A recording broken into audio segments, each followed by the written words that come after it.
пак се връщаме с чупене на телефони. Пар 4. Това остана от предишните два. Гледайте и се наслаждавайте. Мърдайте! Както виждате, Росен пак изпусна. Пак го щупи. Пак. Утра! Толкова е жесток! Не го е срам! Утра! Е успял! И то път успял! Утра! Дай да се отмъстя за това. Греховете. Да. Гледайте какво стана, дами и господа! Гледайте, чакай, циганин.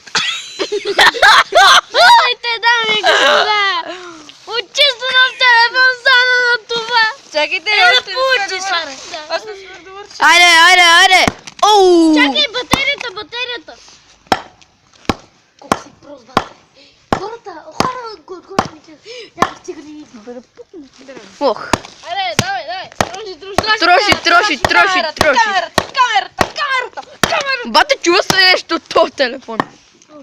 Май си го прецакал. Другите два! Преди малко и ги щупихме. Щупи. О, хора!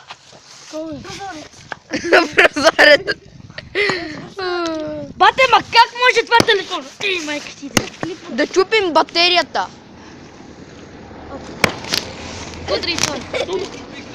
Или всичките ги чупим. Айде, приключваме типа. Ама има още едно нещо. Елате батериите. Спрати. Добре, хора, това бяхме ние. Росен. Една гривна! Росен. Пали, майната му! Я, бате. Я. Да бе. О, бате, лепна се за мен. Давай, ударай.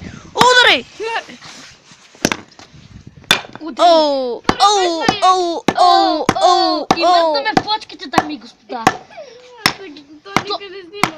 Този педал много силно удра. Ой-я-я. Спирай типа. Това беше от нас Миро, Влади, Росен и Димката, беге. Ама има и още една гривна.